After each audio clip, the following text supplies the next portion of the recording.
analisis terhadap penulisan dan pandangan Tun Mahathir sejak tahun 2015 menunjukkan beliau adalah seorang pemimpin sejati yang tidak berharap kepada jawatan dan kedudukan untuk meneruskan perjuangan yang membela rakyat dan menyelamatkan negara.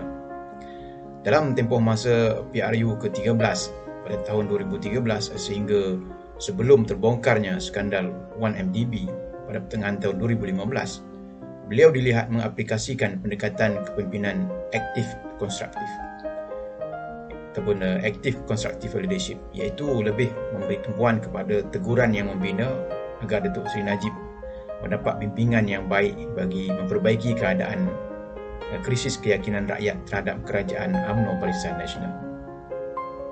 Namun begitu, apabila terbongkarnya skandal 1MDB dan semakin jelas wujudnya penglibatan Datuk Seri Najib di dalamnya, beliau mengubah pendekatannya kepada kepimpinan reaktif destruktif ataupun reaktif destruktif leadership, iaitu bermatlamat menyingkirkan Datuk Seri Najib daripada dalam parti. Setelah usaha tersebut menemui jalan buntu dan mendapati bahawa lingkaran dalaman ataupun inner circle Datuk Seri Najib terlalu kuat untuk dipecahkan, maka beliau menukarkannya kepada pendekatan kepimpinan proaktif reformatif ataupun proaktif reformatif leadership. Pendekatan ini menyebabkan beliau terpaksa kembali aktif dalam politik, menubuhkan parti baru dan memimpin gabungan pembangkang untuk menyingkirkan Datuk Seri Najib dan Barisan Nasional daripada pemerintahan negara secara demokratik dalam PRU ke-14 pada tahun 2018. Pendekatan kepimpinan aktif konstruktif. Tempoh masa antara Januari hingga Ogos 2015 adalah merujuk kepada proses pembelajaran kepimpinan Tun Mahathir secara aktif konstruktif.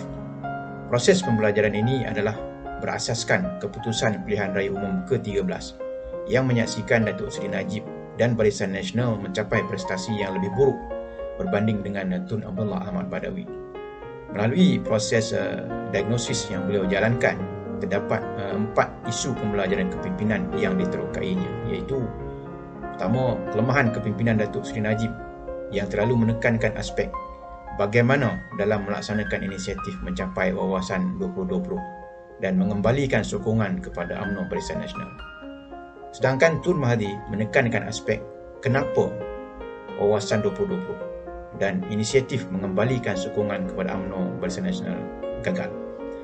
Yang kedua, kerelevanan politik berasaskan kaum di Malaysia. Yang ketiga, pendekatan mengembalikan sokongan rakyat kepada parti politik. Yang keempat, keperluan memperbaiki kekuatan kepimpinan dan menyelesaikan masalah krisis keyakinan rakyat terhadap kepimpinan UMNO Barisan Nasional dan negara. Menjelang bulan September 2015, beliau bukan sahaja mengkritik kepimpinan Datuk Seri Najib, malahan mendesak beliau meletakkan jawatan sebagai mengambil tanggungjawab terhadap pembabitannya dalam skandal 1MDB.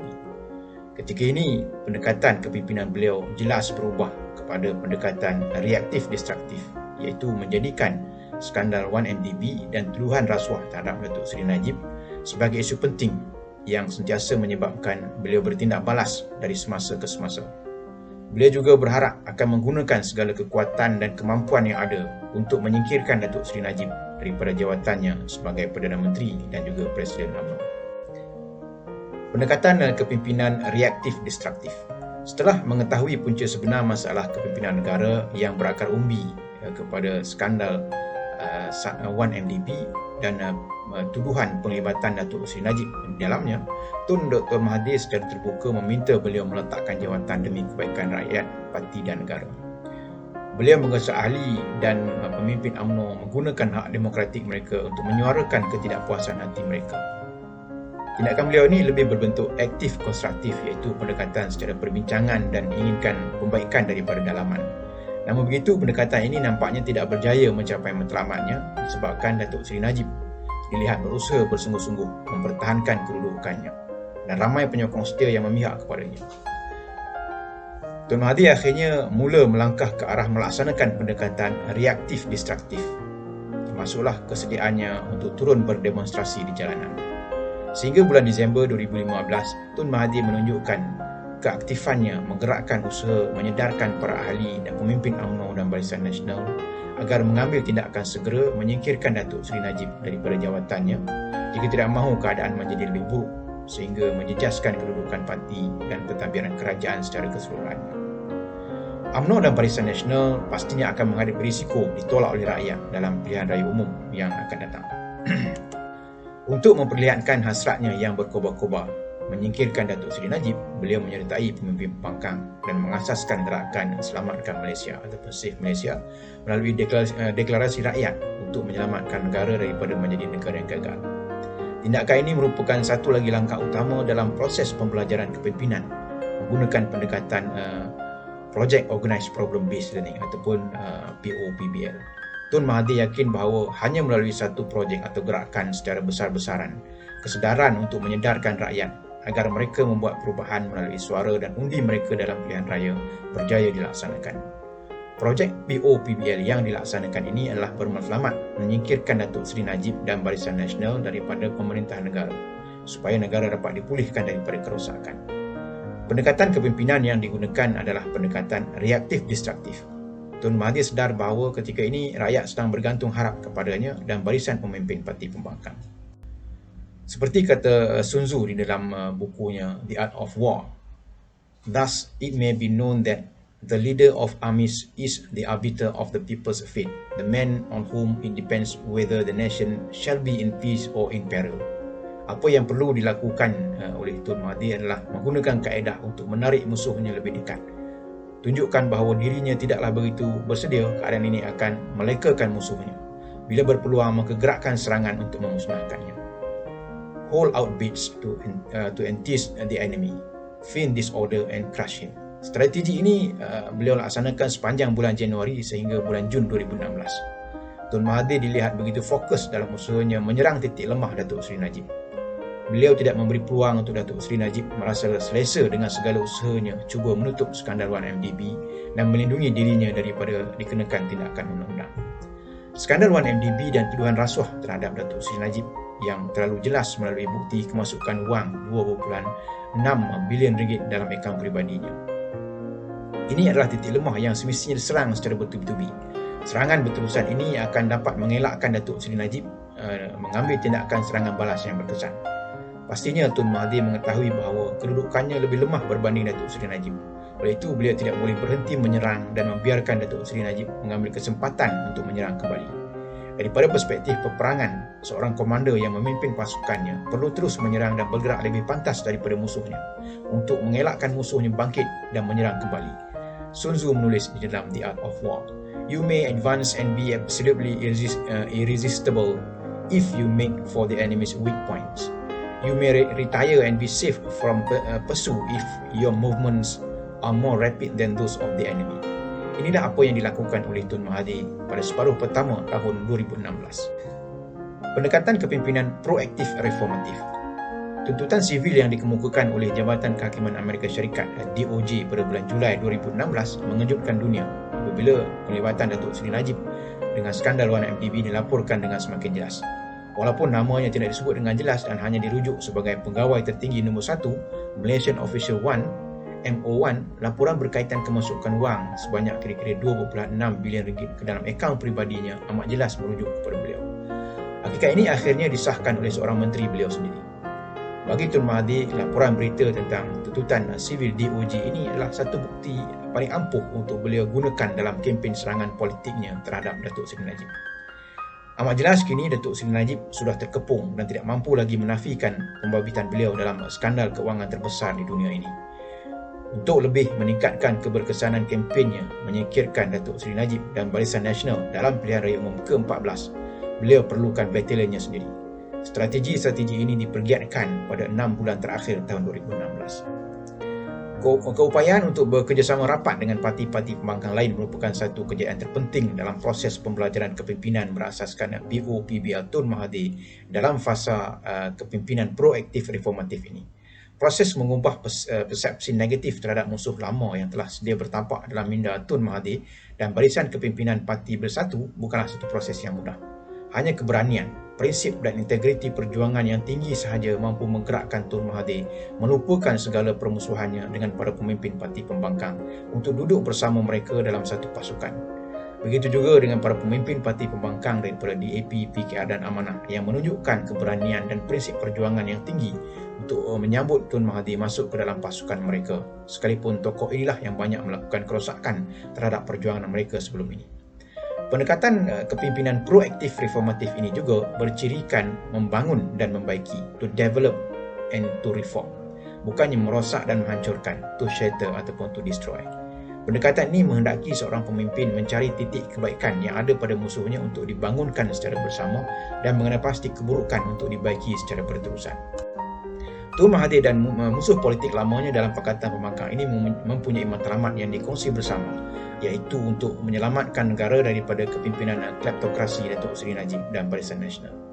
Untuk itu, mereka akan bersama-sama membangunkan matlamat ini demi rakyat dan negara. Mereka juga mempunyai sejarah hitam permusuhan yang amat tragis.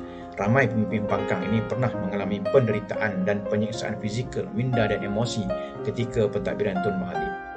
Semua pengalaman pahit ini adalah suatu yang perlu mereka baiki melalui sikap dan sifat berani memberi dan menerima kemaafan. Kesemuanya mereka lakukan demi matlamat mereka untuk menyingkirkan kepimpinan kleptokrasi Datuk Seri Najib dan Barisan Nasional serta menyelamatkan rakyat dan negara. Usaha ini juga mereka asaskan kepada dasar untuk membangun dan membaiki, bukannya merosak dan menghancurkan. Menurut Sun Tzu, dalam seni peperangan, perkara terbaik adalah menguasai negara musuh secara keseluruhan dan utuh. Adalah tidak menguntungkan untuk menghancurkan dan memusnahkannya. Adalah lebih baik untuk menawan seluruh tentera daripada memusnahkannya. Untuk menangkap satu regimen atau satu ketumbukan atau satu pasukan adalah lebih baik daripada memusnahkan mereka. Kata Sun Tzu, in the practical art of war, the best thing of all is to take enemy's country whole and intact. To shatter and destroy, it is not so good. So too, it is better to capture an army entire than to destroy it. To capture a regiment, a detachment or a company entire than to destroy them. Pada asasnya ketika ini, Tun Mahathir dan Parti Bersatu belum membuat keputusan untuk bergabung secara rasmi dalam Pakatan Pembangkang. Mereka duduk semeja demi matlamat yang dikongsi bersama untuk menyelamatkan rakyat dan negara. Namun begitu, mereka sedar bahawa usaha penggabungan perlu dilakukan demi memperkukuhkan dan menambah kekuatan Pakatan Pembangkang untuk benar-benar bersedia menghadapi Parti Barisan Nasional dalam pilihan raya umum ke-14. Tun Mahathir yakin bahawa Parti Bersatu tidak mampu berjuang bersendirian. Begitu juga para pemimpin pembangkang yakin mereka belum cukup kuat untuk mencabar Barisan Nasional dalam PRU ke-14, khususnya disebabkan Parti PAS enggan bekerjasama dengan mereka. Dalam gambaran seni peperangan Sun Tzu, seorang pemimpin perlu mengetahui kekuatan yang ada padanya sebelum mengambil tindakan, sama ada mengepung, menyerang secara berhadapan, menyerang daripada dua arah, menawarkan pertarungan, mengelak atau melarikan diri. Menurut Sun Tzu, jika pasukan kita 10 kali ganda lebih besar daripada musuh, maka kita boleh memilih untuk mengepung mereka. Jika 5 kali lebih besar, maka kita menyerang secara berhadapan. Jika 2 kali ganda lebih besar, menyerang daripada dua arah. Jika sama banyak, maka kita boleh menawarkan pertarungan yang adil. Jika pasukan kita lebih sedikit, maka hendaklah mengelak daripada bertembung. Dan jika pasukan kita terlalu kecil, maka seeloknya kita melarikan diri daripada mereka. It is the rule in war. If our forces are 10 to the enemy's 1 to surround him, if 5 to 1 to attack him, if twice as numerous to divide our army into two, if equally matched, we can offer a battle. If slightly inferior in number, we can avoid the enemy. If quite unequal in every way, we can flee from him. Hence, though an obstinate fight may be made by a small force in the end, and in the end it must be captured by the larger force. Tahun 2017 adalah tahun membina kekuatan pasukan pembangkang agar menyamai kekuatan yang ada pada Barisan Nasional. Melalui usaha ini, segala perancangan strategik dapat dibentuk dan dilaksanakan. Tahun ini juga merupakan tahun yang paling mencabar kerana tarikh pilihan raya umum ke-14 semakin dekat. Serangan daripada Datuk Seri Najib dan penyokongnya pasti akan ditingkatkan sepenuhnya melalui pelbagai taktik dan teknik, terutamanya dengan penggunaan pelbagai agensi dan media kerajaan. Daripada perspektif POPBL, Tun Mahathir adalah ketua projek yang dilantik secara persetujuan bersama para pemimpin pembangkang untuk memimpin projek Selamatkan Malaysia. Matlamat projek ini adalah untuk menyingkirkan kepimpinan Datuk Seri Najib dan Barisan Nasional secara demokratik melalui pilihan raya. Amat jelas pengalaman kepimpinan beliau tidak pernah diragui dan pelantikannya sebagai pemimpin Pakatan Harapan dan calon Perdana Menteri membuktikan kualiti kepimpinannya tetap diyakini sekalipun telah meningkat usia lebih 90-an ataupun non-octogenarian. Kini memasuki tahun 2018, Tun Mahathir kembali kepada taktik serangan sepenuhnya, memimpin Pakatan Harapan untuk menghadapi pilihan raya umum ke-14 sebagai pengurusi dan calon Perdana Menteri. Beliau mempergiatkan kempen serangannya terhadap kepimpinan Datuk Seri Najib dan membongkar segala usaha dan taktik kotor Barisan Nasional untuk cuba mempertahankan kedudukan mereka. 9 Mei 2018 pastinya akan menjadi detik yang paling diingati bagi ramai rakyat Malaysia yang mengundi untuk perubahan dan demi menyelamatkan Malaysia daripada menjadi negara yang gagal. Tun Mahathir dan Pakatan Harapan berjaya memenangi pilihan raya umum ke-14 dengan 113 kursi daripada 222, majoriti mudah yang membolehkan mereka membentuk kerajaan persekutuan. Buat pertama kalinya sejak tahun 1955, Barisan Nasional ataupun sebelumnya Parti Perikatan dikalahkan dalam pilihan raya umum dan diturunkan daripada kedudukan mereka sebagai kerajaan pada peringkat persekutuan.